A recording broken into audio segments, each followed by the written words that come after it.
మెదక్ జిల్లా కొల్చారం మండలంలో బడిబాట కార్యక్రమంలో భాగంగా సంగయ్యపేట తాండాలోని విద్యార్థులు గత సంవత్సరం డ్రాపౌట్ అయినటువంటి విద్యార్థులను కొల్చారం కేజీబీవీలో చేరుస్తున్నటువంటి మండల విద్యాధికారి నీలకంఠం, మండల అభివృద్ధి అధికారి లక్ష్మీనారాయణ, సంగయ్యపేట తాండా ప్రధానోపాధ్యాయురాలు Sravani, CRP Sai Kumar, data entry operator Rajasekhar విద్యార్థుల తల్లిదండ్రులతో కలిసి కేజీబీవీలో అడ్మిషన్ చేస్తున్నటువంటి మండల విద్యాధికారి నీలకంఠం ఈ కార్యక్రమంలో ఉపాధ్యాయులు, విద్యార్థులు తదితరులు పాల్గొన్నారు.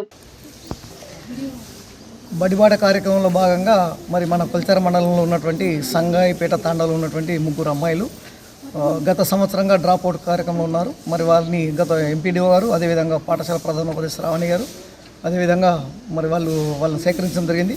ఆ ముగ్గురిని మరి వాళ్ళ యొక్క తల్లిదండ్రులు ఒప్పించేసి ఈరోజు కేజీబీ పాఠశాలలో కూడా వాళ్ళు అడ్మిట్ చేయడం జరిగింది. ముఖ్యంగా ఏంటంటే పాఠశాల నుండి ప్రధానోపాధ్యాయ ఎస్ఓ గారిని ఉపాధ్యాయుని కోరిందంటే డ్రాప్ అవుట్ అయిన పిల్లలపైన ప్రత్యేక శ్రద్ధ చూపించాలి. మరి మళ్ళీ తిరిగి పారిపోకుండా ఉండడానికి వారిని ఉన్నటువంటి విద్యార్థులు కలిపి వాళ్ళని అప్డేట్ చేస్తూ ఇక్కడే మన పాఠశాల